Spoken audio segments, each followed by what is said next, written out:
He is a man of paper and procedure, a policeman whose dedication is to the filing cabinet, not to an ideology. In the violent revolutionary chaos of 1919 Munich, he discovers his talent for imposing order on a broken world. His methodical mind will soon be noticed by men who see his efficiency not as a tool for justice, but as the perfect instrument for control. The story of Heinrich Müller does not begin in the halls of power, but in the skies over a dying empire. Born in Munich, he came of age just as the old world was preparing to tear itself apart. At 17, he completed an apprenticeship as an aircraft mechanic, learning the precise, ordered world of engines and airframes. When the First World War entered its final grinding phase in 1917, he enlisted in the Royal Bavarian Army, serving not in the trenches, but in the air. As a pilot for an artillery spotting unit, he learned to see the world from a detached perspective, a landscape of grids and targets. He flew with distinction, earning decorations for bravery, a quiet professional in a war of chaotic violence. When he returned to Germany in November 1918, it was to a nation that had been shaken to its foundations. The defeat had shattered the old order, and Bavaria was a hotbed of revolution. In Munich, left-wing uprisings created a short-lived Bavarian Soviet Republic, and the streets became a battleground for competing political forces. It was in this crucible of instability that Müller found his calling. He joined the Munich police, assigned to its political branch, a department tasked with navigating the treacherous currents of extremism. He was part of the forces that quelled the uprisings, and it was here that he began to build his reputation. His superiors quickly noted his defining traits. Müller was reliable, methodical, and utterly unemotional. His reports were models of bureaucratic clarity, structured, detailed, and completely free of personal opinion or political rhetoric. He was a man who followed orders without question or hesitation, a quality that made him invaluable to a police force trying to restore state authority. He saw his role not as a participant in the political struggle, but as an enforcer of the rules regardless of who was breaking them. This detached professionalism would become the hallmark of his entire career.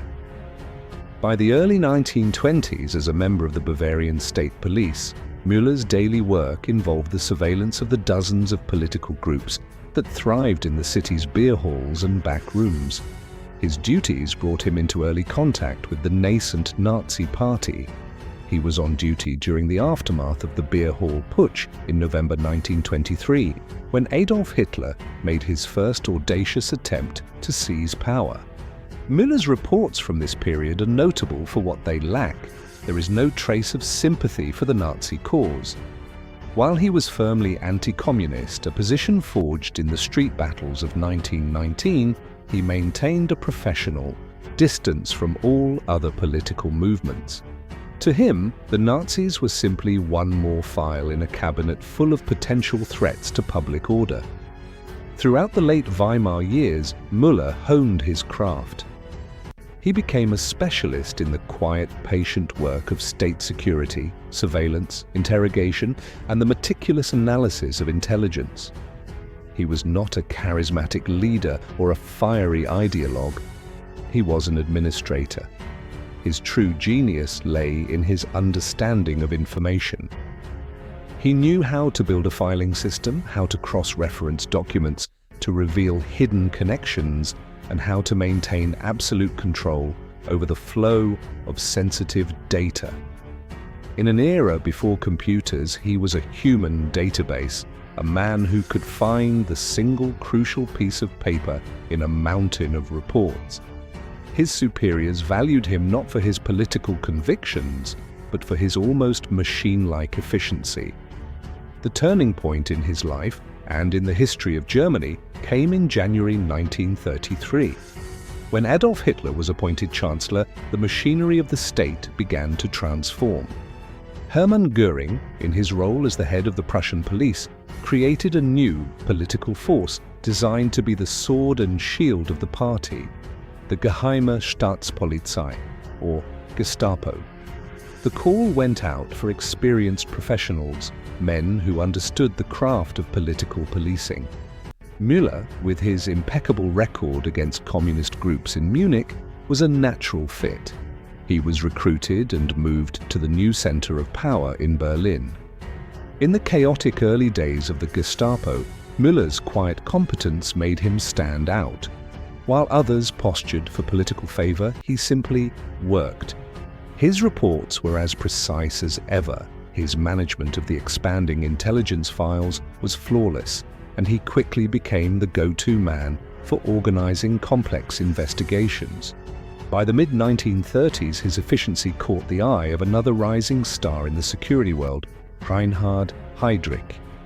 Heydrich was in the process of building the Sicherheitsdienst, or SD, the intelligence service of the SS, and he valued talent over ideological fervor. He saw in Müller the perfect administrator, a man who could build the bureaucratic infrastructure of a police state. Under Heydrich's patronage, Müller's career accelerated. He formally joined the SS in 1934, cementing his place within the new power structure. He was placed in positions that demanded absolute administrative control, and he excelled. By 1938, he was widely regarded as one of the most capable and indispensable figures in the German political police. He was not a fanatic who shouted slogans at rallies.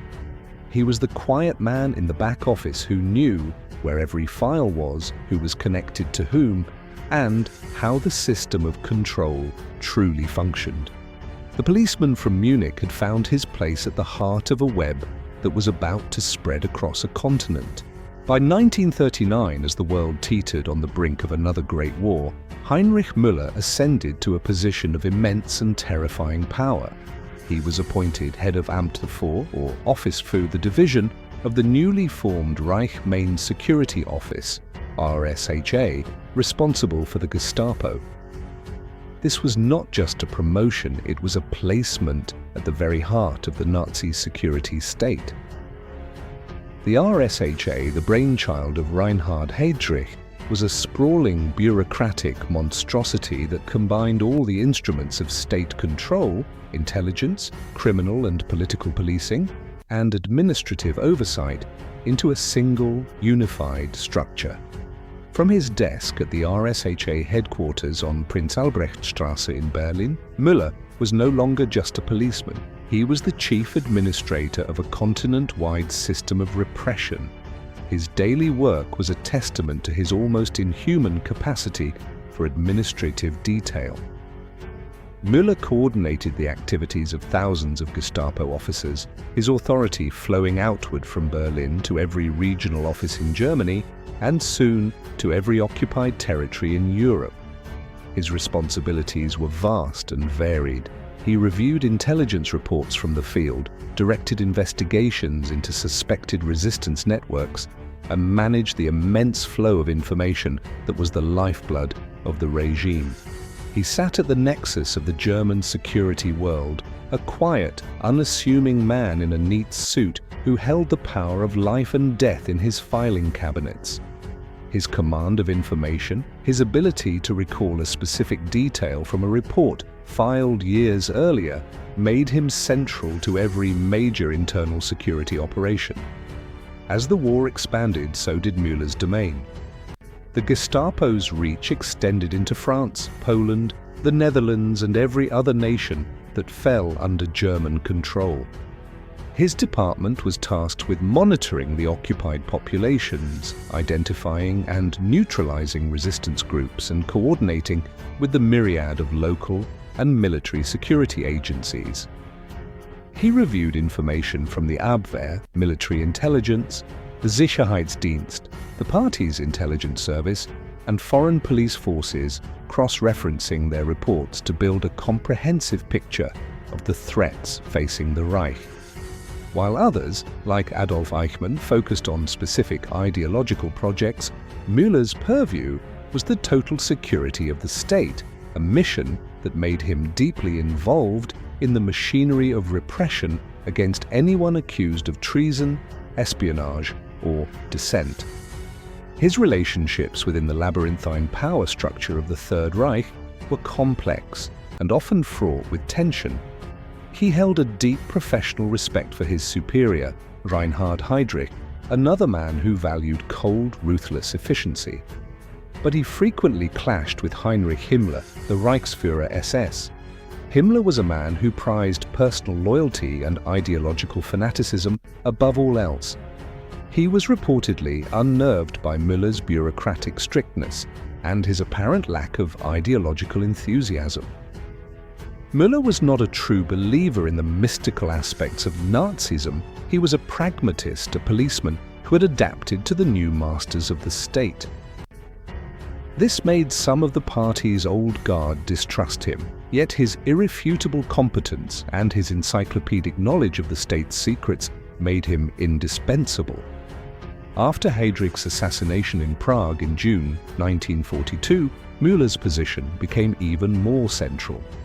He now worked under Ernst Kaltenbrunner, the new head of the RSHA, a man who lacked Heydrich's sharp intellect and was more reliant on his department chiefs. Müller's authority grew, his control over the day-to-day operations of the Gestapo becoming almost absolute.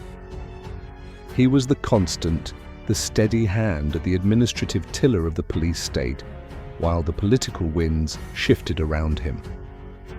One of his most visible and critical roles came in the aftermath of the 20th of July 1944 plot to assassinate Adolf Hitler.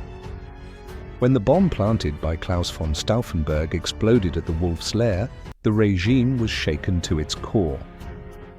In the chaotic hours that followed, as it became clear that the conspiracy involved high-ranking officers of the Wehrmacht, Hitler turned to the one organization he trusted to be ruthless and efficient, the Gestapo. Müller was tasked with leading the investigation, a nationwide manhunt to identify, track down and interrogate every individual connected to the plot. His office became the nerve center of the purge. He coordinated the arrests, oversaw the interrogations, and meticulously pieced together the threads of the conspiracy. His work was swift and brutal. Within weeks, the resistance network that had taken years to build was shattered. Thousands of individuals, from field marshals to minor civil servants, were arrested, tried in show trials, and executed. Müller's success in crushing the plot solidified his position as one of the most powerful and feared men in Germany. His control over the information gathered during the investigation, the names, the connections, the secrets of the German elite, made him one of the most knowledgeable men in the entire Reich. By the early months of 1945, with the Red Army closing in on Berlin from the east and the Western Allies crossing the Rhine, the German state was beginning to disintegrate. But even as the Reich crumbled, Müller's department continued to function with a chilling efficiency. He had become essential to the collapsing regime's desperate attempts to maintain order and loyalty. As government agencies began to evacuate the capital, burning their files and preparing for the end, Müller made a fateful decision. He would not run. He believed his place as the head of the Gestapo was at the center of power, next to the Führer. His final months in office would lead him down into the subterranean world of Hitler's bunker and into the heart of the mystery that still surrounds his fate. As the spring of 1945 arrived, Berlin was no longer a functioning capital. It was a fortress under siege, a city bracing for a final, apocalyptic battle. The sky was thick with the smoke of burning buildings, and the air echoed with the constant percussive thunder of Soviet artillery. While most of the Nazi leadership fled to the south or sought ways to surrender, Heinrich Müller remained.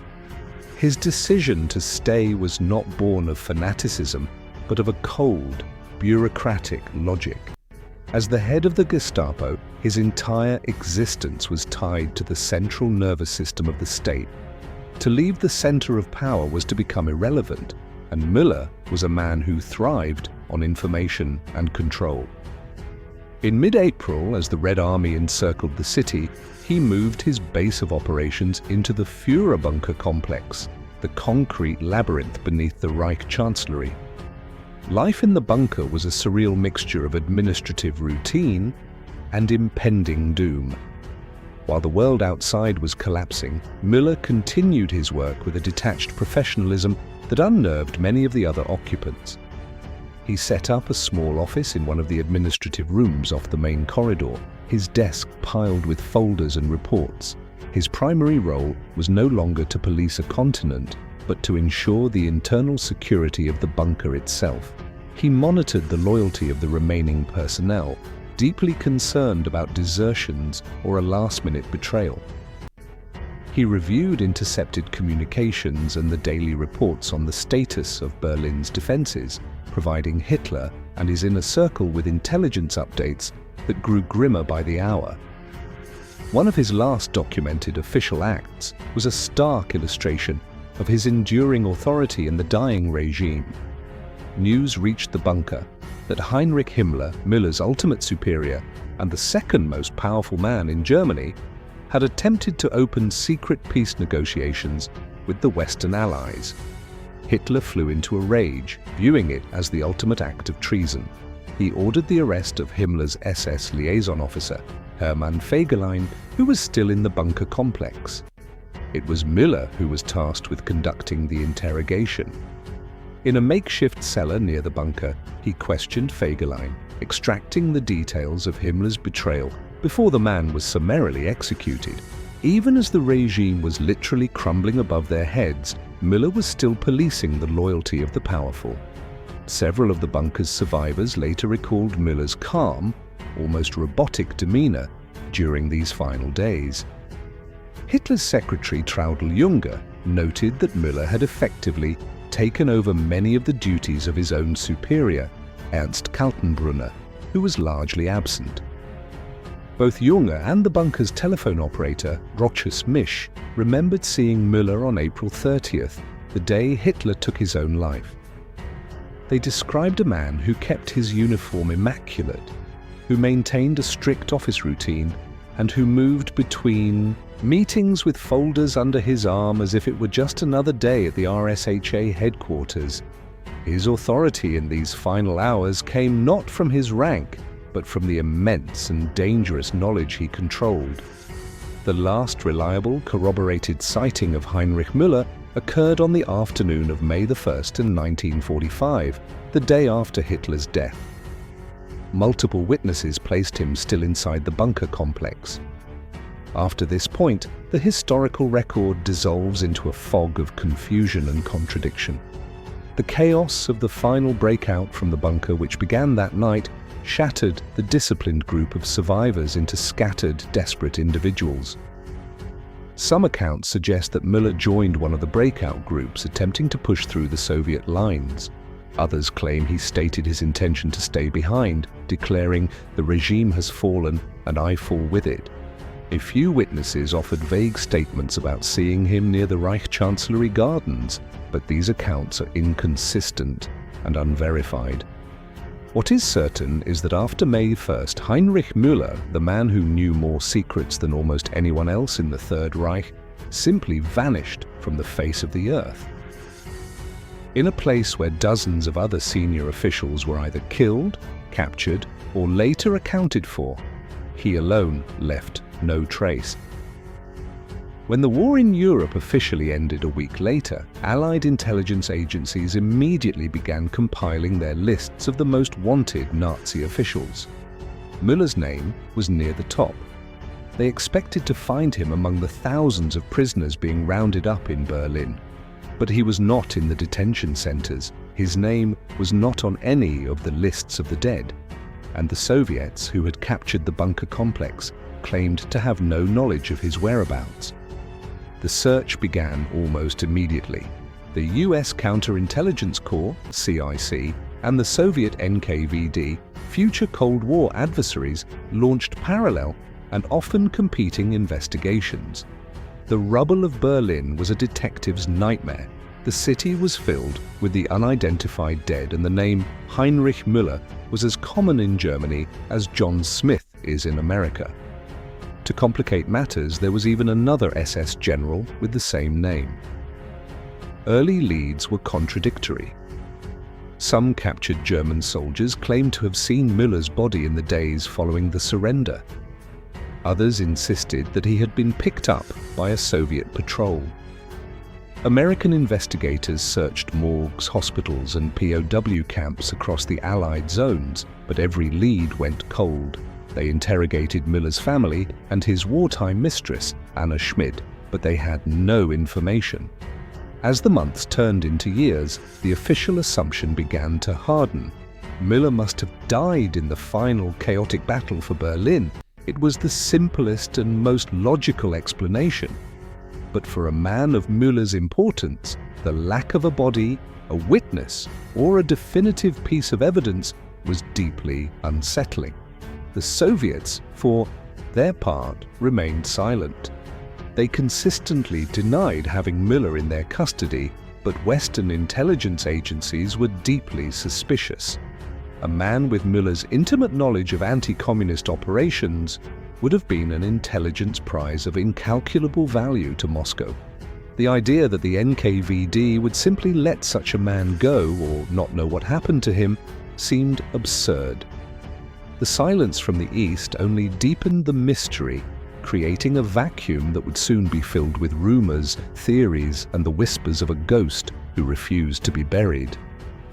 The policeman had performed his final vanishing act, disappearing into the fog of a fallen city, leaving behind only a question mark where his life should have ended. As the immediate chaos of post-war Europe gave way to the rigid certainties of the Cold War, the search for Heinrich Müller transitioned from a manhunt into a quiet, persistent intelligence puzzle. For decades, his name remained active in the files of spy agencies on both sides of the Iron Curtain, a ghost who refused to be laid to rest. The lack of a body and the silence from the Soviet Union created a fertile ground for theories that ranged from the plausible to the fantastic. The man who had once managed the central nervous system of the Nazi state now became a central figure in the mythology of the post-war world. The first significant theory to gain traction was that Müller had not died, but had been captured and turned by the Soviets. This idea was given weight by the testimony of Walter Schellenberg, the former head of foreign intelligence for the SS. In his post-war debriefings, Schellenberg claimed that Müller had established secret contacts with the Soviets long before the fall of Berlin, and that he had been seen alive and well in Moscow in 1948. While Schellenberg offered no verifiable proof, his claims fit a certain logic. Müller, the ultimate pragmatist, was not an ideologue who would have died for a lost cause. His expertise was in anti-communist operations, a skill set that would have been invaluable to the Soviet intelligence services, who could use him to hunt down their own internal enemies. This theory was bolstered in the 1960s by a series of high-profile defections and captures that reignited interest in the fate of escaped Nazis. The capture of Adolf Eichmann in Argentina in 1960 sent a shockwave through the intelligence community. During his interrogation in Israel, Eichmann, who had worked directly under Müller, stated his firm belief that his former boss was still alive. He speculated that Müller would have been too clever to be caught and too valuable to be killed. Around the same time, a high-ranking Polish intelligence defector named Michael Goleniewski told his CIA handlers that he had heard from his Soviet superiors that Müller had indeed been picked up in Berlin and taken to Moscow sometime in the early 1950s. But like Schellenberg's story, Goleniewski's account was second-hand and could not be independently confirmed. While the rumors of a life in Moscow swirled, West German authorities pursued a more mundane but equally compelling lead: that Müller's body had been found and buried in the days immediately following the fall of Berlin. This theory rested on the testimony of a man named Walter Lüders, a former member of a burial commando. Lüders claimed that in the summer of 1945 he had helped bury the body of an SS general, which had been found in a temporary grave near the Reich Chancellery. He stated that the body was carrying the identity papers of Heinrich Müller. The remains, he said, were interred in a mass grave at the old Jewish cemetery on Grosse Hamburger Straße. In 1963, acting on this testimony, German authorities exhumed a section of the cemetery. They found a collection of mixed and partial remains, but nothing that could be definitively identified as Müller. The trail went cold once again. Throughout the 1960s and 70s, the Müller is alive theory took on a life of its own, placing him in a global game of hide and seek. Reported sightings came in from across the world. He was allegedly seen running a farm in Argentina, managing a security firm in Paraguay, or living quietly in a German-speaking community in Brazil. Each of these reports triggered a flurry of activity from Nazi hunters and intelligence agencies, but each one ultimately led to a dead end. In one notable case, a man named Francis Willard Keith, living in Panama, was suspected of being Müller, but a comparison of fingerprints quickly cleared him. The ghost of the Gestapo chief seemed to be everywhere and nowhere at once. The final official word on the matter from the American side came in 2001, with the declassification of the CIA's extensive file on Heinrich Müller released under the Freedom of Information Act. The documents revealed that American intelligence agencies had never stopped looking for him. The file was a thick chronicle of dead-end leads, unconfirmed rumors, and the frustrating silence of the Soviets. The report concluded that there was strong evidence but no proof that Müller had died in Berlin. It also noted that there were strong indications but no proof that he had been captured and utilized by the Soviet Union. The file, which represented decades of spy work, was clear on one critical point. Neither the CIA nor its predecessor agencies had ever made contact with Heinrich Müller after the war. The disappearance of Heinrich Müller remains one of the great unsolved mysteries of the Second World War. He stands out from the other high-ranking Nazis because his end is a complete blank.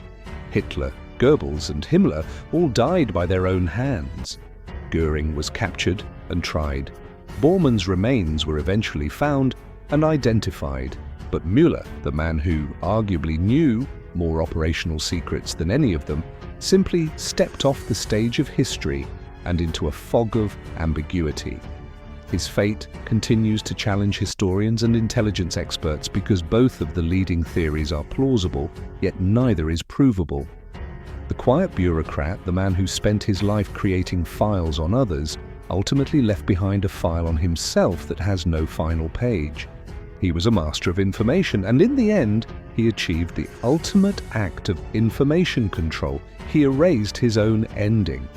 The policeman from Munich, who rose to become the administrator of terror, performed one last vanishing act, leaving the world to wonder whether he was a ghost in a Berlin grave or a whisper in the archives of the Kremlin. The search for Heinrich Müller is, in many ways, a search for a sense of order in the chaos of history. We believe that a man of such importance, a man responsible for so much suffering, should have a definitive end. His story should conclude with a trial, a confession, or at the very least, a marked grave. But Müller's story offers no such satisfaction. It leaves us with the unsettling reality that sometimes the world does not provide neat conclusions. His disappearance is a stark reminder of the nature of the system he served. The Third Reich was a world of secrets, of hidden ledgers and unwritten orders. It is perhaps fitting that one of its chief architects would have an end that is itself a secret. Müller was a creature of the shadows, a man who operated behind a desk. His power derived from the information he held over others. In vanishing, He took that information with him, creating a void that has been filled with speculation for nearly 80 years.